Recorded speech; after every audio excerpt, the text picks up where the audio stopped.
Alright everyone, welcome back again. Malam hari ini kita akan melakukan review materi seputar pullback and inducement. Jadi ini adalah dua hal yang paling sering ditanyain ke saya, ya, terutama seputar inducement dan gimana cara penempatan yang tepat. Saya pikir ini jadi sebuah hal yang bahkan diperdebatkan, ya. Karena ada yang merasa bingung, ada yang merasa katanya kangen nih gue zaman-zamannya zaman-zamannya yang lama gitu ya. Yang lama, teman-teman. Katanya yang lama tuh maksudnya lebih ke based on V-formation, ya, big fun zone dan lain-lain. Sebenarnya menurut saya pribadi sih, ini sebenarnya lebih simple, lebih sederhana untuk dimengerti. Namun ya, I know ya, for some people kadang-kadang menggunakan istilah terlalu banyak itu malah jadinya kompleks, ya kan? Malah jadinya kompleks dan bikin teman-teman malah jadi bingung gitu. Padahal sebenarnya konsep dasarnya itu yang harus dipahami. Jadi begini, teman-teman sekalian, ya, saya bakal nge-breakdown secara detail. Hopefully kalian punya waktu ya untuk memperhatikan dengan saksama, dan saya juga pada malam hari ini sebenarnya waktu saya juga terbatas sih, karena saya masih ada family ya datang dari Jakarta, mereka kumpul. Cuman saya bilang sama mereka minta waktu ya sekitar 1 jam lah lebih kurangnya untuk kita live dulu, dan nanti mungkin agak malam lagi tuh baru ada waktu lagi buat live di YouTube. Jadi kalau warga YouTube udah dah ya. Mohon maaf nih agak maleman ya teman-teman sekalian ya. Meanwhile besok bakal jadi hari penting ya, the most anticipated day in the universe, karena seluruh dunia bakal kena dampaknya. Dan tadi saya tanya ya di grup Telegram teman-teman, kenapa saya tanyanya di Telegram bukan di Discord? Karena kalau di Discord kalian udah sering dengerin saya, ya kan? Tapi kalau misalkan di Telegram ini kan orang publik ya, saya penasaran gitu. Sebenarnya saya pengen tahu, karena majority of people itu salah. Jadi kalau kita lihat di Telegram poll ya, itu 56% bilangnya lanjut rally loh. Which means artinya Anda tahu dong, mereka optimis dengan besok. Nah, what do you think teman-teman sekalian? Kalau misalkan orang-orang mayoritas optimis, itu yang sebenarnya lumayan mendek-dekan ya. Mendek-dekan teman-teman. Karena mereka optimis nih, mereka nge-hold, mereka happy, mereka fine, mereka pikir market bakal rally dan lain-lain. Tapi ternyata malah sebaliknya. Ya, saya berharap dapat angka yang lebih fantastis sebetulnya. Jadi kalau misalkan angka yang fantastis tuh gimana, kayak 70% gitu kan. Itu udah bener-bener mayoritas gitu. Terus terang dengan kondisi 45-55, ini berarti market galau nih ya. Market benar-benar galau. 55% doang yang percaya kalau market akan rally, dan itu artinya mereka masih optimis. Gitu ya. Sebenarnya paling gampang kita lihat crowd. Nah, cuman kan crowd yang saya ambil sampelnya cuma di Indonesia. Iya, itu juga bisa sih ya. Meyakinkan diri sendiri. Meyakinkan diri sendiri. Jadi biar lebih pede gitu kan ya. Ya bisa juga. Oke. Anyway, let's have a discussion ya soal inducement and pullback teman-teman sekalian. Jadi untuk saya memberikan penjelasan seputar hal itu, pertama saya pengen bikin teman-teman keluar daripada apa yang sudah Anda ketahui dulu. Ya kita bilang ini apa ya bahasanya ya? Ya pokoknya my bad ya, maaf teman-teman ya, habis makan saya masih nyangkut nih di tenggorokan ya. Saya pengen teman-teman pahami beberapa hal sederhana saja ya, pahami beberapa hal sederhana bahwa pullback, inducement ya, retracement, correction, bla bla bla, itu adalah hal yang bisa dinamakan dengan istilah terminologi ya. Terminologi itu ibaratnya kayak kata lain gitulah ya, kayak kata lainnya apa gitu, tapi itu nggak penting. Yang penting itu adalah mengerti konsep dasarnya, bahwa kata-kata tersebut ada atau hadir itu karena kita berusaha mengerti bagaimana cara kerja pasar atau likuiditas itu sendiri. Ya, teman-teman. Ini pasar, ya, pasar. Oke, ini pasar. Ini pasar nih, ya, ini pasar. Oke. Di pasar itu ada penjual, ya, dan ada pembeli. Kayak gitu. Coba pikirkan lagi, kalau misalkan Anda mewakili Wales, ya, Anda mewakili Wales. Anda mau beli, artinya kuota Anda banyak, ya, kuantitas Anda banyak sekali. Ya, nih jurus membelah diri, ya kan? Nah, itu jurus membelah diri itu ada banyak sekali, benar-benar banyak. Sementara penjualnya, wah, membelah diri ya. Kage Bunshin no Jutsu, ya kan, seng keluar, twing, ada beberapa doang ya. Mungkin yang sebelah kanan Boruto kan cuma bisa 5 gitu ya. Yang sebelah kiri Naruto ya, bisa 1000 bayangan. Anjay, ketahuan ya, saya wibu ya teman-teman ya. Nah begini, coba pikirkan kalau kondisinya kayak gitu, apa yang terjadi teman-teman? Harga naik atau turun? Naik. Exactly, ya. Ini seperti prinsip atau konsep Labubu yang saya pernah cerita ke kalian. Labubu kan lagi viral, ya kan. Jadi kayak beberapa Pop Mart yang ada di Thailand, kemudian Pop Mart yang ada di Indonesia juga ada sebenarnya Pop Mart, tapi sedikit banget. Setahu saya cuma di Gandaria City. Kebetulan adik sepupu saya seneng banget nih kayak begini-ginian. Maka logikanya harga naik itu kenapa? Karena permintaannya banyak. Tapi yang jual dan supply-nya itu dibatasin. Ini sama kayak prinsipnya Rolex, teman-teman. Kalau kalian tahu ya, Rolex beberapa, apalagi yang rare, itu kalau kalian datang ke store, kalian mau beli Rolex itu, mereka nggak punya stoknya. Tapi display-nya ada. Dan itu not for sale. Ya. Saya pernah, ya ini bukan saya teman-teman ya, saya sebenarnya nggak tahu ya akan jadi penggemar jam tangan luxury atau enggak gitu, karena bagi saya lihat jam ya begitu. Tapi banyak teman-teman yang merekomendasikan katanya beli aja Vin, bagus buat investment ya, supaya bisa diversifikasi aset katanya gitu. Jadi beli nggak usah dipakai ya, beli nanti pakainya kalau lagi event-event doang katanya sih gitu. Ya bener sih, itu juga salah satunya ya, dikasih masukan dari rekan saya ya, bukan rekan, kenalan yang udah lama. Nah gini, saya nggak tahu tuh, saya nggak ngerti gini-ginian teman-teman. Saya ngomong jujur-jujuran aja. Tapi saya tahu beberapa brand yang bisa dibilang lumayan mahal harganya. Dari Patek, Audemars Piguet, ya kemudian ada Roger Dubois dan macam-macam lainnya.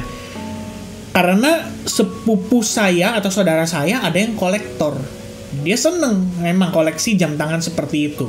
Nah singkat cerita, waktu itu saya pernah datang, bukan pernah datang sih, saya lagi jalan-jalan di Thailand ya, biasanya kan untuk keperluan ibadah juga di sana.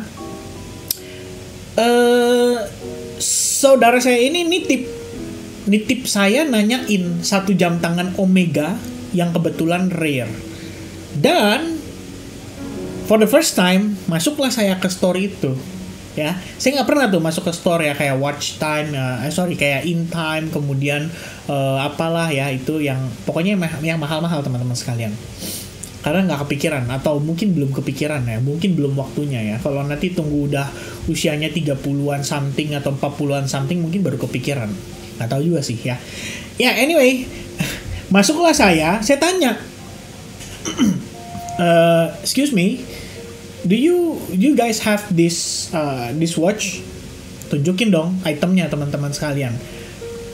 Oh, we are very sorry because the watch currently is out of stock and you have to list yourself to pre-order. Jadi PO, ya kan? Atau kita bilang order lebih early. Dan saya tanya dong, kayak berapa queue-nya, ya kan? Atau ada berapa orang yang udah ngantri? Ternyata so far ada sekitar 80-an orang lebih yang belum dapat notifikasi. Dia bilang gitu, kita antrian ke 82. Saya langsung kaget. Waduh, kok ternyata kayak gini ya cara kerjanya teman-teman. Dan no wonder harganya mahal. Karena sekalinya ada, itu diborong. Kayak gitu ya. lumayan menarik ya. Ternyata ini cara kerjanya ya dunia luxury ya. Mungkin kalau teman-teman ada yang udah pengalaman atau udah banyak yang punya ya pokoknya udah punya barang-barang branded ya kan. Saya terus terang ya not my thing. Ya kadang-kadang suka di-remind kayak ya udahlah minimal punya 1 atau 2 katanya gitu, supaya kalau ada occasion atau apa ya sebenarnya katanya beli circle atau beli ya tadi saya nggak percaya teman-teman ya dengan hal-hal seperti itu. But I don't know ya, in the future maybe ya someone bisa open minded ke saya dan ubah cara saya berpikir dan akhirnya ya saya beli juga ya, nggak ada yang tahu teman-teman. Tapi gini teman-teman sekalian, ini kamu harus ngerti ini pasar ya. Pasar itu macam-macam. Ada barang branded, ada barang yang rare, ada barang yang kacang goreng, ya kan? Ada barang yang kebutuhan sehari-hari. Maka ada ketidakseimbangan ya terhadap pembeli dan penjual, itu yang menyebabkan harga naik dan turun. Kira-kira begitu. Ya, kira-kira begitu. Jadi kalau kita lihat ya bagaimana cara kerjanya, misalkan contoh di sebuah desa hanya ada 10 kepala keluarga. 5 kepala keluarga adalah penjual, 5 kepala keluarga adalah pembelinya yang secara rutin membeli barang yang sama setiap bulan. Tiba-tiba di bulan berikutnya ada 2 kepala keluarga baru. Tapi keduanya masing-masing jadi pembeli. Apa yang terjadi? Apa yang terjadi teman-teman? Coba tulis di kolom chat. Sekali lagi saya ulang, awalnya 5 penjual 5 pembeli, bulan berikutnya tiba-tiba masuk kepala keluarga baru, ada 2 kepala keluarga dan dua-duanya pembeli. Apa yang terjadi? Exactly, rebutan atau kekurangan supply, kan begitu, ya nggak? Nah sekarang gini teman-teman sekalian, kalau misalkan situasi para whales kita di pasar finansial ya atau pasar keuangan, sebut saja barangnya misalkan let's say Solana, atau misalnya barangnya let's say ya sebenarnya paling gampang Solana sih, paling gampang Solana. Kedua tergampang adalah Trump ya, koin Trump sendiri. Kenapa sih Trump bisa pumping segitu gila? Jadi kalau kalian cek ya Trump official meme coin ya di jaringan Solana itu, ternyata supply-nya 80% itu di hold oleh satu wallet. Dan sekarang value-nya 57 miliar dolar. Gokil gak? Di hold. Konon katanya 80% yang nge-hold supply ini adalah Trump sendiri. Right? Kalau misalkan Trump gak ngapa-ngapain terhadap supply tersebut, technically hanya 20% supply yang beredar saat ini, itu pun belum fully diluted market cap. Ya, baru 14,3 miliar dolar, sementara fully dilutednya atau kalau semua sudah tersirkulasi baru dapat angka 71,3 billion dollar, yang artinya membutuhkan 80% ini untuk mengunload barangnya ke market juga. Itu sebagai salah satu faktor yang mempengaruhi. Nah, secara logika, kalau dengan hype-nya saat ini, public sangat istilahnya demand ya bertebaran di mana-mana teman-teman sekalian. Mungkin kemarin saat kita saat kita ketahui soal harga bahwa masih kayak di 12-13 dolar ya kan, itu sebenarnya belum listing tuh di mana-mana. Teman-teman harus berani untuk mengambil langkah beli di DEX Screener, which means kalian tahu ya, saya probably nggak akan merekomendasikan hal tersebut karena buat sebagian orang akan awam sekali dan akhirnya akan timbul pertanyaan yang sama. Gimana cara belinya? Ya, how to buy crypto. Nah, ini kalau misalnya teman-teman tidak mau cari tahu dan hanya bertanya saja, well, that's a problem. Ya, dan saya nggak rekomen untuk lakukan itu karena artinya kamu nggak akan ngerti. Atau misalkan di tengah jalan, let's say kamu ngerti, nanti bagaimana planning kamu, exitnya dan lain-lain, ini bakal jadi kendala baru. Nah, buat sebagian orang yang istilahnya, sorry to say, tapi dia hanya tahu FOMO saja, ya of course saya nggak akan rekomendasikan hal tersebut, gitu ya. Namun, begitu listing di Binance, bagi saya, gue trading, gue dagang nih, ya, Trump. Kalau misalkan dia udah naik pun sekalipun ya, Karena pada dasarnya pola pikir kita sama kayak kita transaksi di Bitcoin. Apakah saya tidak mungkin melakukan transaksi di Bitcoin? Ya kan? Kita pasti akan lakukan transaksi di Bitcoin. Kenapa? Karena biar gimana pun ini adalah aset yang sudah stable, sudah ditransaksikan secara majority, secara keseluruhan di seluruh dunia kita bisa bilang. Dan ya, kita perdagangkan atau kita transaksikan volatilitasnya. Nah, perkara teman-teman mau beli itu di spot atau mau pakai futures market atau cuma sekedar sizing buat trading biasa aja, itu udah kembali ke pribadi masing-masing.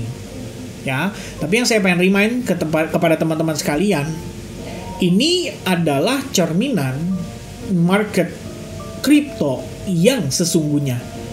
Jadi kalau kalian udah ngerasain dari cycle-cycle sebelumnya dan Anda kaget ngeliat koin kayak gini, kayak opportunity of lifetime yang hanya sekali muncul gitu kan, tenang. Bukan cuman ini doang. Ya, hari ini saya lihat udah ada tuh ya Elon Soul, Elon Official. Kemarin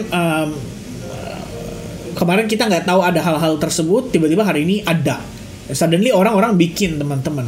Bayangin The Rock bikin. Bayangin I don't know ya, siapa kira-kira, Prabowo bikin. Menarik nggak tuh ya? Nah, kalau kita kembalikan lagi ke awal soal prinsip demand dan supply, karena supply yang saat ini ada pada token official Trump ibaratnya di-compare dengan demand-nya, lo jelas lebih signifikan demand-nya. Nah, demand ini yang kita bisa bilang ya, demand ini yang kita bisa bilang dengan istilah permintaan atau pembeli yang akan mendongkrak harga untuk naik. Kira-kira begitu. By the way, sorry guys ya, ini bertepatan dengan jam azan Isya ya. Mungkin saya akan break sejenak. Nanti kita balik lagi setelah azan selesai ya. Please wait for a moment.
Okay guys, thank you for waiting, thank you for your patience.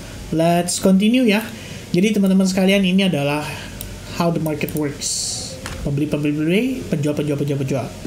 Nah, teman-teman,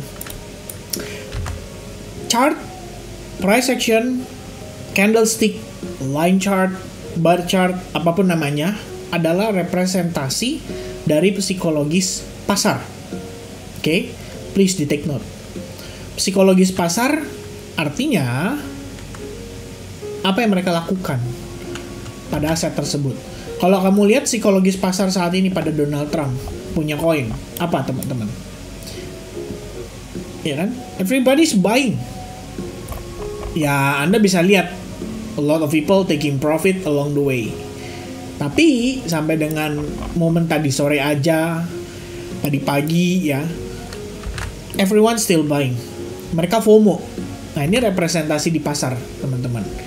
Artinya, kalau misalkan pada satu titik ya, situasi ini berkurang, karena kenapa, teman-teman? Kenapa kira-kira bisa berkurang? Harga terlalu mahal, risk to reward-nya tidak menarik. Ya kan? Kalau Anda whales, Anda probably nggak akan beli di sini. Bener nggak? Anda punya aset nih. Misalnya, let's say Anda mau belanjakan 1 miliar rupiah gitu. Mau beli kripto. Mungkin nggak beli Donald Trump saat ini? Mungkin. Tapi nggak akan banyak. Gitu. Ya kan? Dan hype-nya itu hanya tinggal besok. Nah, tadi ada pertanyaan di situ. Ya kan? Tapi saya bukan ngomongin soal itu sebetulnya si Lords Bantai ya. Tapi gini logika saya, kalau misalkan ya, besok udah kelar, Trump sudah dilantik, and then suddenly, ya, market correction aja tipis, atau ada rakpol dikit aja, turun ya, cepat berat gitu. Kira-kira gimana tuh market? Nah, konsep Labubu, exactly Mr. Ian Rizky, kita ngomongin setahun lagi, emang Labubu masih viral guys? What do you think? Saya tanya.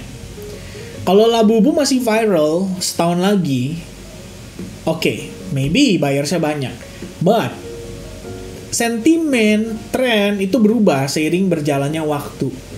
Dan, trennya Donald Trump sendiri ini, saya nggak yakin bisa sustain gitu ya, secara jangka panjang. Tokennya akan ada nggak? Akan tetap ada, akan tetap exist.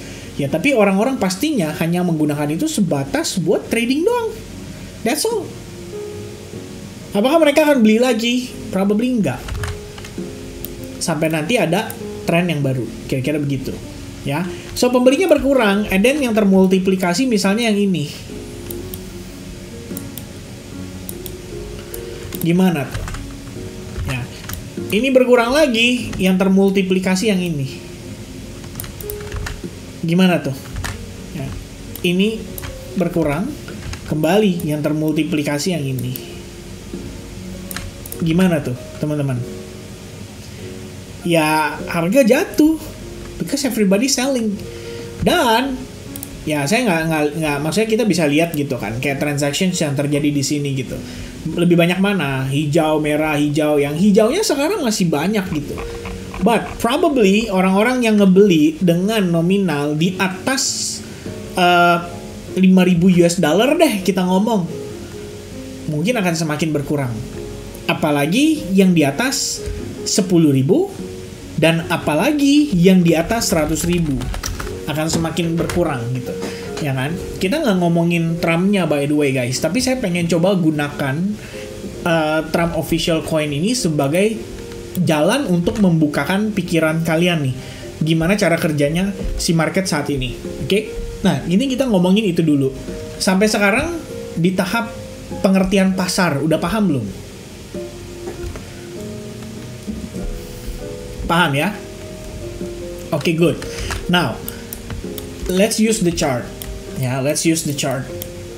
Or kita jangan pakai chart dulu, pakai garis dulu biar gampang. Ya. Jadi saya nggak ngomongin pullback dulu nih. Kita nggak ngomongin pullback dulu. Kita ngomonginnya inducement. Oke, inducement. Inducement adalah manipulasi untuk mendapatkan likuiditas. Paham teman-teman? Pasar itu kan liquid, ya. Likuiditas itu artinya apa? Kalau saya beli, ada yang bakal jual nggak? Kalau saya udah beli barangnya, ya, kalau saya sudah beli barangnya, saya punya barangnya, dan saya mau jual, aset saya liquid nggak? Gitu. Ya, gampang nih, nggak susah. Nah, sekarang saya tanya aset-aset yang ada di dunia. Guys, mata uang kertas. Ya, jangan, salah. Itu bukan aset. Bercanda teman-teman ya. Gini. Guys, emas liquid atau tidak?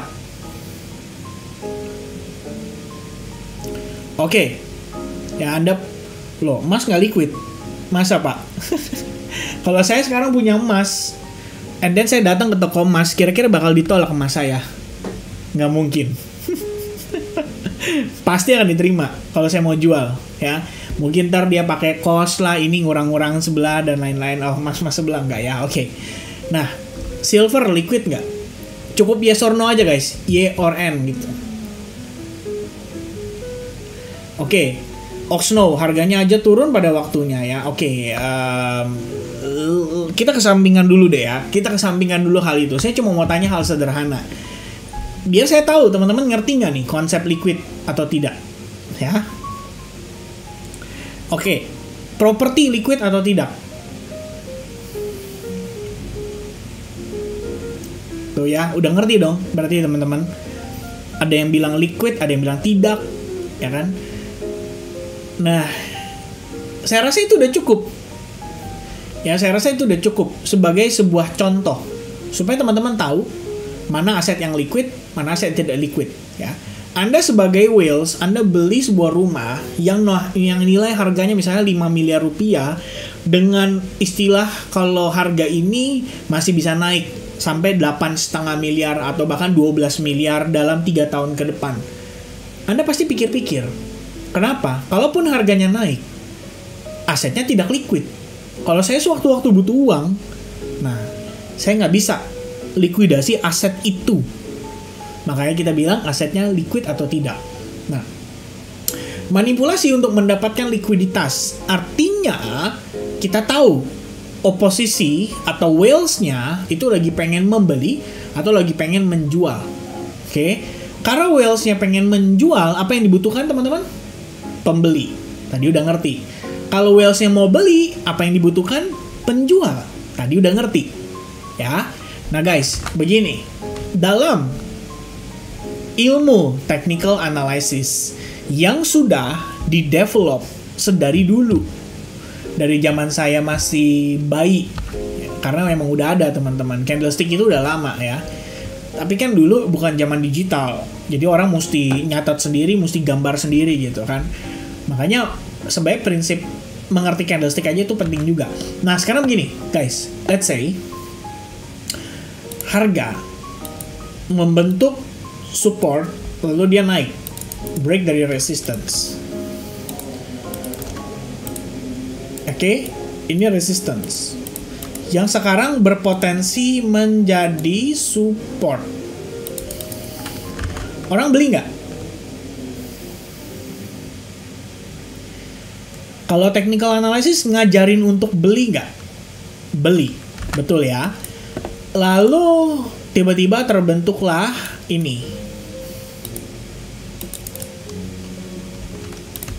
Ini bukan double bottom, ya, triple top. Orang jual nggak?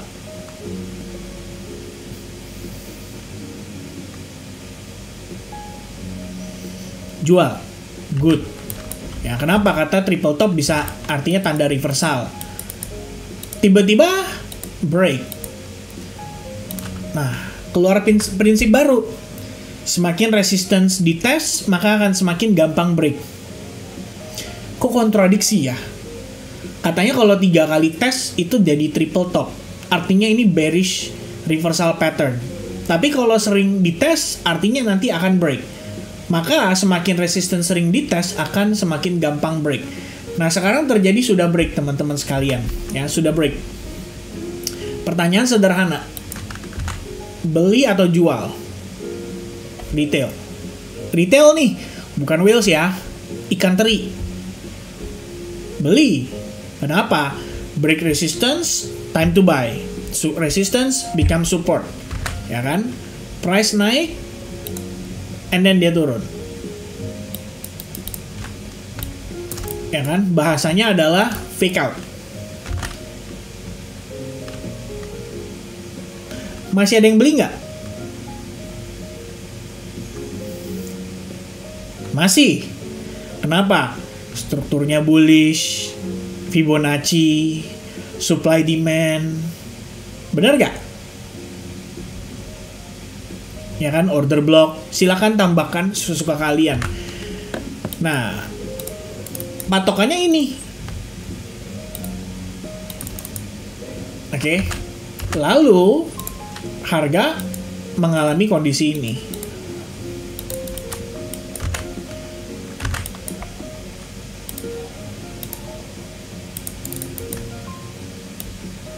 Nah, sekarang beli atau jual? Sell. Jual, dan jual. Oke. Price goes up like this. Jual atau beli?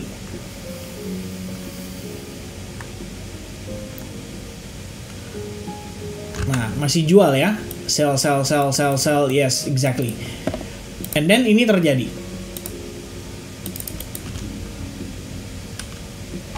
Ternyata setelah dia testing area ini, ada confluence, support resistance. Waktu ini terjadi, orang-orang beli. Benar kan? Tadi kan kalian yang bilang ya, orang beli di situ. Ya kan, orang beli sampai sini masih beli. Guys, kalau saya sebagai whales and then saya sell di situ, make sense gak? Gue sell dulu deh buat control the crowd. Buat mengkontrol crowdnya. Orang-orang supaya ya kita make sense, kita balancing nih. Ya kan? Sehingga breakout kemudian jadi mendorong orang-orang untuk start buying. Logikanya kan gitu. Setelah dia breakout, oke, gue jual dulu ke kalian. And then sekarang suddenly everybody selling. Nah, setelah dari garis ini aja patah, teman-teman tadi udah ambil kesimpulan kayak gitu. Garis ini patah juga, teman-teman udah ambil kesimpulan gitu. Ini kan break and retest nih. Artinya likuiditasnya pindah nih, ya kan? Artinya marketnya udah nggak kuat naik dan bla bla bla. Alright, I'm gonna sell. Sell. Artinya teman-teman, pertanyaan saya saat ini, kalau whales-nya mau beli di sini, sudah ada likuiditasnya belum?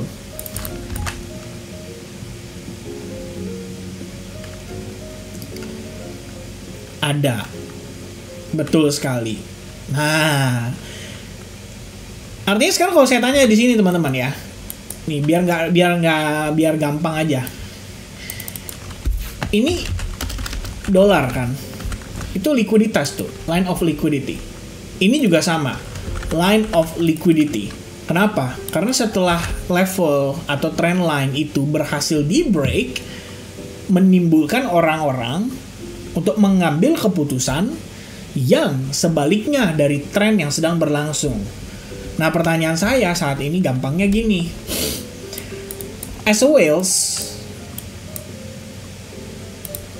ini adalah tren utama kita. Dan ini adalah koreksinya. Jadi momen inducement terjadi. Catat ya. Momen inducement terjadi itu adalah momen di mana market sedang dalam keadaan dimanipulasi untuk mendapatkan likuiditas. Gitu. Nah, ambil prinsip dasarnya dulu biar teman-teman ngerti atau konsepnya atau cara pikirnya gitu. Nah, sekarang kalian udah ngerti nih oh ternyata cara kerja whales kayak gitu ya. Dia mau buy tapi nggak bisa buy. Kenapa? Karena semuanya beli. Tadi saya sudah bilang sama teman-teman di prinsip awal ya, prinsip awal aja, di konsep awal yang saya jelasin, ketika pembelinya lebih banyak, harga akan terus naik. Nah, kalau whale saya itu dia punya riset, dari hasil risetnya menunjukkan kalau harga misalkan ya di satu periode tertentu nantinya bisa mencapai titik ini gitu. Nah, saya pakai hal sederhananya begini, teman-teman. Waktu itu saya pernah bilang sama kalian. Let's say gini. Ini kita ngomongin apa? Proyeksi harga properti Dubai. Kenapa Dubai? Ya, destinasi wisata yang bukan destinasi wisata sih, destinasi tempat tinggal yang saat ini paling menarik, bebas pajak, enak ya, bangunannya futuristik, terus berkembang dan lain sebagainya.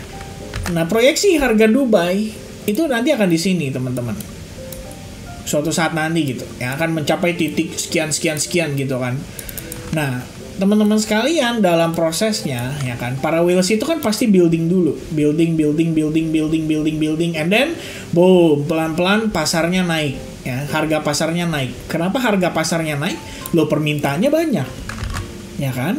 Pada satu titik misalkan ya, supply-nya, sellersnya ya, itu mulai bertambah karena mereka sudah mulai aktif building area dan bla bla bla bla bla, sehingga harga pasar harus dikembalikan lagi.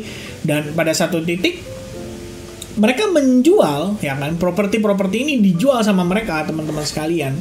Tapi pastinya akan ada strategi kan, gimana caranya supaya mereka bisa memaksimalkan keuntungan itu. Mungkin dengan menahan sebagian supply-nya. Kayak gitu juga bisa. Nah, sekarang gini. Ini berlaku supaya ini berlaku di kripto. Terutama kalau misalkan contoh ya, teman-teman sekalian adalah venture capital. Anda adalah kapitalis, dapat kesempatan untuk pegang aset tertentu dengan supply yang relatif besar dan di harga awal-awal. Maka Anda nggak bisa sekaligus ngedam harganya. Kecuali meme coin. Kalau tiba-tiba kayak kejadian token Squid Game, masih inget?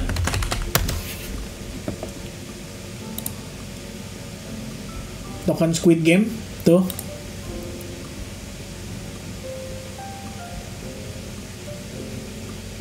Ini didam dalam sekali jual. This is crazy, guys.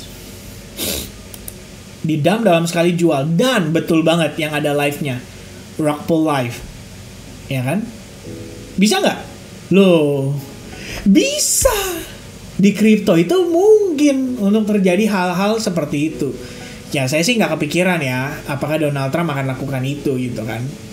Karena banyak orang berspekulasi, itu kayaknya Twitternya Donald Trump dihack deh. Kalau Twitternya Donald Trump dihack mah udah press conference dia hari ini juga gitu kan. Nah, Tresna Amin bilang, itu nggak melanggar hukum ya? Pak, apa hukumnya? Coba Bapak bisa sebutkan nggak? Hukum secara internasionalnya apa itu? Ditanya IMF aja, IMF nggak ngerti. Kagak ada itu. Yang namanya hukumnya itu nggak ada. Makanya saya sekarang bikin token mau nipu orang luar itu gampang. Karena nggak ada hukumnya. There's no law. Nggak ada regulasi. US aja baru mau bikin tim untuk ngurus soal regulasinya.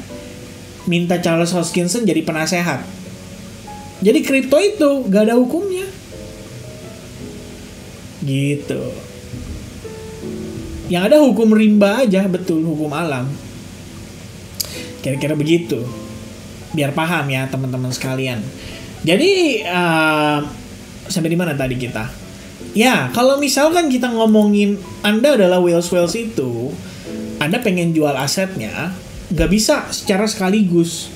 Kenapa? Karena kalau sekaligus, orang yang belinya itu, teman-teman sekalian, nggak akan ada. Mereka juga akan panic selling. Probably everybody start selling dengan secara agresif. Oke? Nah, jadi, kalau kita kembalikan lagi ke pengertian daripada inducement. Sebenarnya Anda nggak perlu pusing gitu kan. Sebetulnya adalah ngelihat apa sih yang sebenarnya diharapkan dari terjadinya inducement itu. Jadi kalau kita lihat begini teman-teman, ini misalnya ada sebuah chart di depan mata kalian ya. Ini ada sebuah chart. Kalau misalnya kita ngelihat ini harga, pindah teman-teman ya. Ini harga kebentuk resistance, and then break dari resistance, gitu kan. Pada prosesnya dia naik, dia pullback, dia naik, ini small pullback, dia naik, ini small pullback, dia naik, and then dia turun, hap, ya, dia naik, and then dia turun, hap sampai bawah. Nah, kenapa di sini masih bisa naik? Padahal low point ini kan udah diambil nih, tapi ini bisa naik nih ya, teman-teman sekalian. Ya karena memang masih ada pembelinya. Tapi once ini terjadi, nah di sini kita bisa bilang teman-teman secara tegas bahwa secara struktur, bahwa secara kondisi pergerakan pasar ini adalah sebuah proses yang namanya inducement. Momen dimana market sedang shifting secara bias untuk mencari lebih banyak pembeli. Oke, nah secara step by step, ketika low internal atau misalkan range area ini itu berhasil di break dan menciptakan perubahan gambaran itu. Karena sekarang gini, kalau saya pakai, sayangnya nggak bisa ya, ini kan saya pakai chart others D. Kalau saya pakai fitur replay, saya batasin di sini, dia kondisi break dari sini, itu kemungkinan besarnya orang udah flipping biasnya mereka. Kira-kira gitu. Ya. Coba deh teman-teman, pilih satu contoh apa aja. Nah, sekarang kita sekaligus bahas soal pullback biar semakin paham. Dan kita pakai chart misalnya 4 jam aja ya. 4 jam, teman-teman. Pilih koin apa aja. Ini ingat ya, konteksnya adalah kita pengen kasih example, bukan beda koin. Oke, langsung Saga. Nah, sekarang gini. Kita lihat teman-teman sekalian ya. Current condition on Saga. Oke. Kita pakai pengertian dasar dulu. Simple market structure. Seperti namanya, simple. Ya. Kalau simple, maka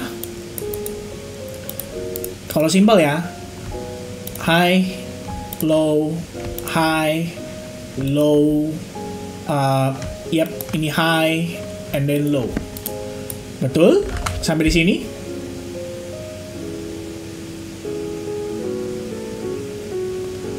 Betul. Nah, pertanyaan berikutnya, ini higher high atau bukan? Itu dulu. Yes. Oh, sorry teman-teman. My bad. Simple market structure. Artinya, ini dianggap.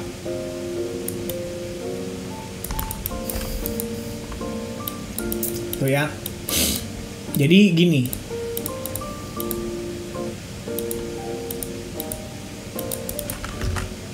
Sudah ada higher high belum? Ada ya? Oke. Kalau ada, saya nggak nambahin beginian ya, nggak pakai garis-garisan dulu teman-teman ya. Ini garis di trendline nih, break and retest nih, mantul nih, bla bla bla gitu kan. No, kita nggak pakai itu dulu. Sabar dulu ya teman-teman. Itu kita kesampingkan dulu. Nah, sekarang gini. Kalau kamu lihat dari pergerakan internalnya, ya, kita kasih pembatas deh dari sini. Nggak bisa kelihatan ya, tidak terlihat gitu ya. Abaikan, bring to front tuh. Abaikan ya teman-teman sekalian. Nah, kita fokus di sini doang. Nah, lalu kamu lihat saat ini strukturnya gimana? Low, high, low, high. Yes or no?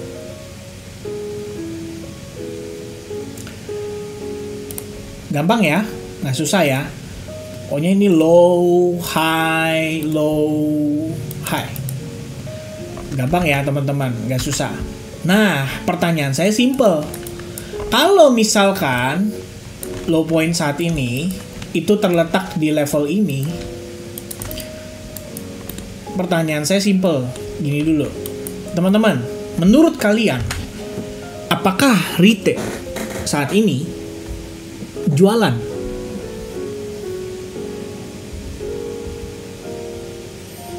Enggak.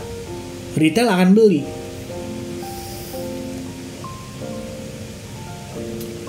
Oke? Retail beli. Nah, begini Coach Charles. Saya mau ngejelasin konsepnya dulu nih. Itu lebih advance. Coach Charles mah sudah sampai di tahap itu.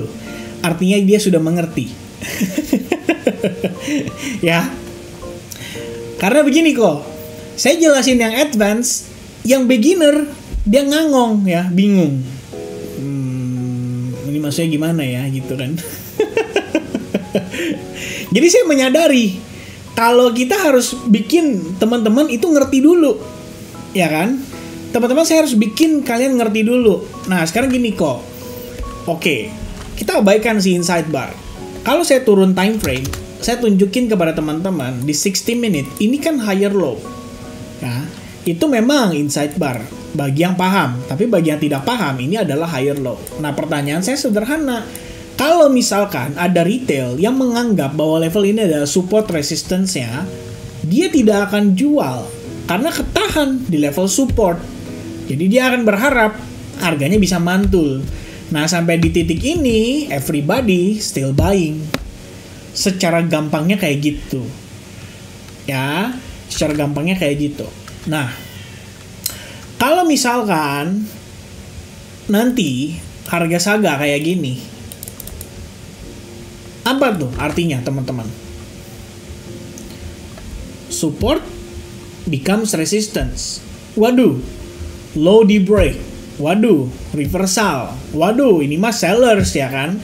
And then suddenly all the smart guys ya dia bilang begini, loh ini kan sell Vin, jadi strukturnya sell ini bukan naik, ini mau begini naik lagi nih. Nah mereka sell terus nggak teman-teman sekalian? Nah di situ saat itu terjadi Anda tahu, ini dia inducement gue gitu teman-teman sekalian. Jadi yang saya mau pastikan kepada teman-teman adalah Anda bukan mengerti definisi, tapi Anda mengerti artinya terhadap market itu seperti apa. Gitu. Ya. Kalau saya tanya definisi, itu Anda balik belajar di SD. Reboisasi adalah penanaman hutan kembali, kayak gitu. Nah, DGH. Bukan CHOCH ya kok. Saya tadi bilang apa? Kosongkan gelas dulu, lupakan semuanya dulu, ya kan? Atau DGH, technically dia mewakili retail, makanya dia tanya, bukan CHOCH ya kok. Nah, sekarang saya tanya sama teman-teman, ini reversal bukan? Iya, market structure shift, betul. Strukturnya berubah nih, higher high, higher low, higher high, higher low. Tadinya bullish, sekarang bearish, gitu kan? Nah, artinya teman-teman, at that time udah ada tuh namanya sellers. Bener gak? Berarti teman-teman, pertanyaan saya sekarang, saat inducement terjadi, saat proses itu terjadi, objektifnya whale sudah terpenuhi belum? Kalau mereka mau beli, bener gak? Udah. Nah, akhirnya ya yang gua tunggu-tunggu nih, pada jualan, gua mau akumulasi sekarang bisa nih, karena udah ada penjualnya. Nah, ya ini dilihatnya apa? Cok. Nah, ini yang kadang-kadang kan bikin teman-teman ribet ya. Aduh, apalagi tuh cok ya. Gue taunya jancok. Gue nggak tahu tuh Cok, gue taunya jangan Cok ya.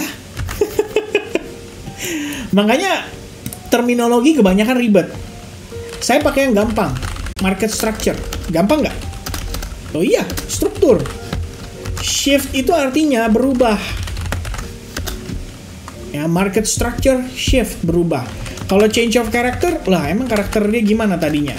Oh iya, dia pendiam, murung.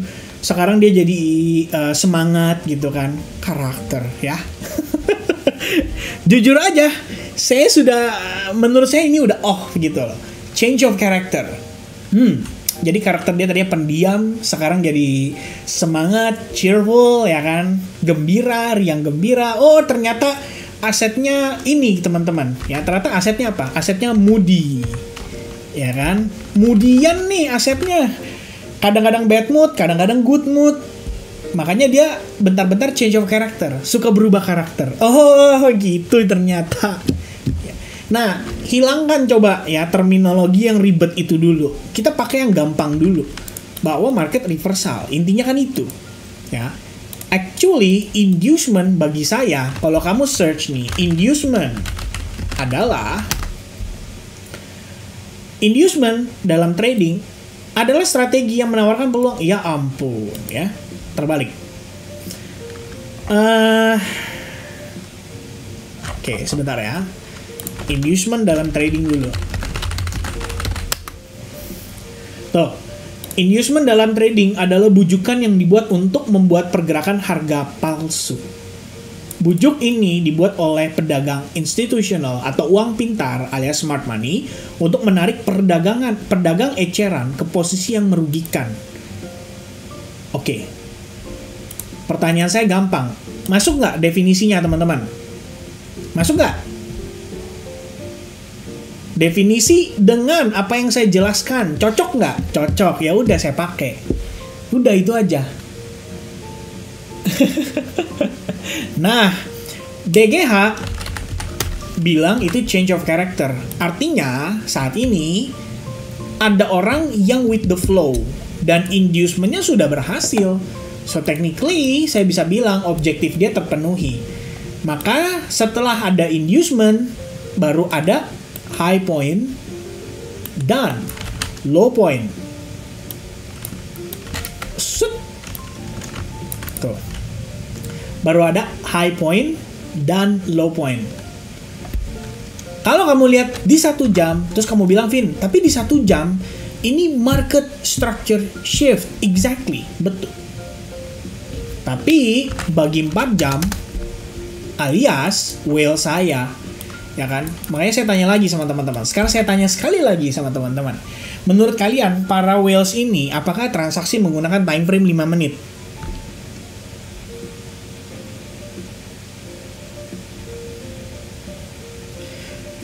Ya enggak, ya kan? Ingat guys. Judulnya saja whales. Ya kan? Whales itu duitnya banyak. Bukan $10, bukan $100, bukan $1.000, tapi duitnya banyak. Ratusan ribu dolar, jutaan dolar, bahkan miliar dolar. Artinya, kalau cuma lihat 5 menit, itu nggak akan cukup buat mereka preparation. Mereka butuh preparation, mereka butuh timing, mereka butuh manipulasi, mereka butuh akumulasi, dan lain-lain. Ya, nah oleh karena itu, karena kita tahu tadi whales kita itu lihatnya higher time frame. Nah, misalkan nih, andaikan ya Saga udah mengalami inducement tadi, udah di break. Nah, teman-teman, sekarang kamu tahu ada beberapa area yang berpotensi jadi area point of interest. Kamu bisa tambahin mata nih, misalnya di sini tuh ya. Gue mau lihat ini sama gue lihat ini tuh. 2 area itu. Loh, kenapa di situ, Vin? Karena di situ ada order blocknya. Momen koin Saga itu rebound dan rally impulsif banget, kenceng, 1 candle gede, jebret langsung naik. Sekarang saya tanya, apakah retail bisa lakukan itu? Nggak bisa. Cuma whales doang yang bisa. Bener gak? Logikanya artinya whales ada yang beli di situ. Dan extreme level yang ada di bawahnya itu adalah asumsi seandainya whales tidak tertarik di sini. Tapi dia hanya jadikan area ini sebagai area of liquidity. Ya kan? Karena kenapa? Karena kalau kita nge-buy di situ, stop loss-nya akan di bawah situ. Nah, kalau whales-nya butuh lebih banyak pembeli, siapapun yang beli di sini dan saat terkena stop loss, artinya apa teman-teman? Kena stop loss artinya kan dia harus jual. Jual rugi atau jual untung? Jual rugi. Selesai. Lebih banyak sellers nggak? Lebih banyak. Penjualnya lebih banyak. Nah, yang tadi saya bilang, kembali lagi ke prinsip yang ini, penjual. Waktu kena stop loss, penjualnya multiplikasi. Jadi kita punya pertimbangan, what if whales gue emang nggak mau beli di situ? What if whales gue butuh lebih banyak lagi dan dia sengaja kenain stop loss? Makanya ada bahasanya stop hunt, liquidity sweep, fake out, dan lain-lain. Abis itu mereka beli di situ. Baru ternyata setelah sampai area ekstrim dia mantul. Nah, ini yang terjadi pada Zerebro. Saya ngomong fair-fairan aja. Loh, ini udah level krusialnya loh. Dan whales gue masih nggak mau beli. Artinya Anda tahu, Zerebro saat ini whales-nya not interested. Kalau kita kena stop loss, ini namanya kalah terhormat. Gitu. Ya kan? Ini namanya apa? Ulangin. Kalah terhormat. Ya toh? Saya nggak beli Zerebro di sini loh. Saya nggak beli Zerebro di sini loh. Saya nggak beli di sini loh. Walaupun udah dikerjain berkali-kali. Ya, the first one, I take a sell short di sini. Suddenly dia nge-spike. Ternyata dia butuh liquidity. Bener nggak? Ternyata dia butuh liquidity. Cepret, naik ke atas. Dia beneran turun. Tapi kita lihat, wah ini harusnya reversal. So, I took long. I think somewhere around here. This one doesn't perform. Stop loss, break even. Ya, karena open position up and then back to break even. I think so ya teman-teman sekalian ya. Because I have so many transaction yang running. Oh, not break even ya teman-teman sekalian ya. Pertama sell short and then the second one saya cut early. Ya. Result ya rugi tipis ya teman-teman sekalian. First one udah perform sudah sampai 1,5 R. Oh bener. Udah sampai 1,5 R. Saya cuman nggak take note aja ya. And back to break even. Yang kedua tidak perform. Total udah 3 kali tuh transaksi. Nah yang terakhir oke deh ya. Saya coba lagi teman-teman. Still doesn't perform as expected. Saya coba sekali lagi ya. This is gonna be the last and bla bla bla bla bla. Lagi ya kena lagi teman-teman sekalian. Nah, ini kalau misalnya posisi kayak gini, apa yang harus kalian lakukan? Ya sudah, enjoy. Oke, it's part of the process. Ini adalah transaksi, ini adalah market. Kalau teman-teman sekalian merasa ya, Anda emosi and then ada revenge trading. Probably salah satu transaksi itu udah nggak pakai stop loss. Betul atau tidak? Nah, begitu nggak pakai stop loss, ternyata dibanting sampai bawah. Sekarang dia udah pusing nih. Aduh, gue nyangkut lagi nih. Zerebro, become zero bro. Dan lain-lain sebagainya. Betul, ibarat naik motor, remnya gue cabut nih ya. Udah gas terus ya. Pokoknya nggak pakai stop loss. Itu intinya. Bener, gak pakai stop loss sama dengan adu duit sama whales. Kira-kira begitu. Oke? Nah jadi guys, Anda harus ngerti, pengambilan keputusan ini bukan didasari oleh faktor emosi. Menurut saya, memang technically, kalau misalkan kita mengandalkan struktur yang terbentuk di sini. Kenapa saya ambil di situ? Karena price going up, ya. Walaupun kayaknya fake out gitu kan. But, kita still ngelihat ini sebagai apa? Wah, ini kan adalah sebuah proses inducement-nya tuh. Ya nggak? Kalau saya pakai chart replay di sini, pertanyaan saya simple. Are you gonna sell again here, guys? Sell nggak? Sell nggak? Saya tanya. Sell tidak? Sell tidak? Sell tidak? Iya jawabannya. Nggak mungkin no. Hah? Kenapa gitu? Tuh. 0,3 resistance. Ya kan? 0,3 resistance. Harga fake out ke atas. And then reject. And then create lower low. Mungkin nggak di sell? Ya mungkin aja. Mungkin meleng atau gimana. But, kalaupun dia meleng, at least after this, probably someone will sell. Why? Fibonacci. Ya kan? Oh Fibonacci nih golden ratio, bla bla bla bla bla bla bla bla bla. Oke, they try to sell and then boom, boom, boom, boom, boom. Naik ke atas. Break, valid reversal, and yeah, that's the process teman-teman sekalian. Baru kemudian terjadilah higher high. Karena sebelumnya, it's not higher high. It's just a fake out, orang pakai line chart ya. Saya ada kenal satu orang yang dia transaksinya pakainya begini. Mana tuh? Ini dia ya. Ada yang begini ya kan. Oh iya. Oke, biar keren. Oke.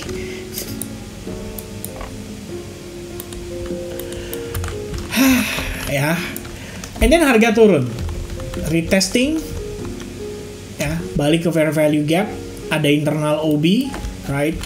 Internal OB, wah mantul, udah profit 1,5 R, tiba-tiba dijebret balik ke break even. Itu baik lagi, oke nih last setup nih, gue coba. Karena kalau di sini aja dia nggak mantul, artinya Anda tahu apa yang akan terjadi pada Cerebro. Mantul sebentar, Donald Trump keluarin koin jam 9 pagi hari Sabtu. Udah deh, langsung jebol. Gitu. Oke? Nah sekarang kalau Saga kita lihatnya kayak gitu. Ngerti nggak teman-teman sekalian? Nah Vin, kalau gitu misalkan gue ambil di internal structure, ada order block, yes definitely. Why? Saya katakan itu order block. Ya satu, harga sempat fake out. Ingat, order block yang kuat adalah mereka yang punya proses liquidity sweep, atau ketika ada sellers disambut buyers yang mampu membuat shift terhadap structure-nya. Oke? Nah, dapat nggak teman-teman? Sesuai, ya kan? Sesuai nih. Vin, gue mau trading di situ, boleh nggak? Can I trade here?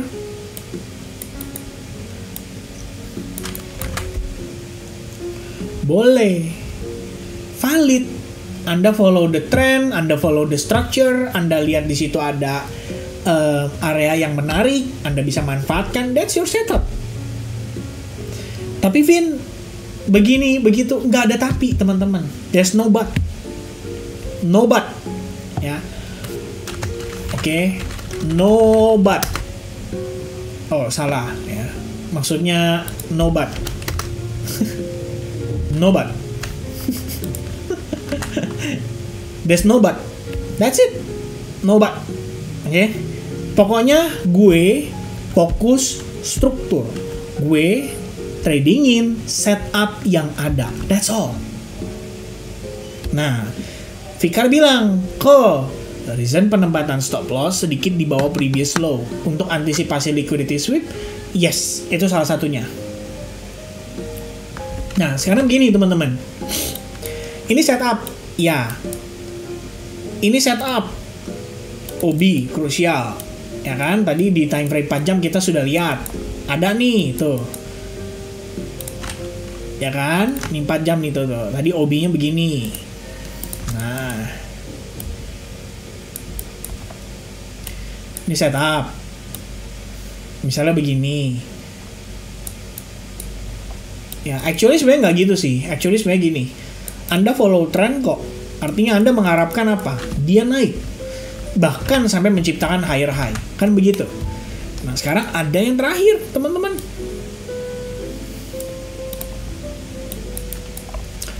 Berapa tuh entry setupnya? Ada 3 biji. Cuma 1 koin, ada 3 biji. Di sini saya pakai misalnya, oke, gue risking 0,3%.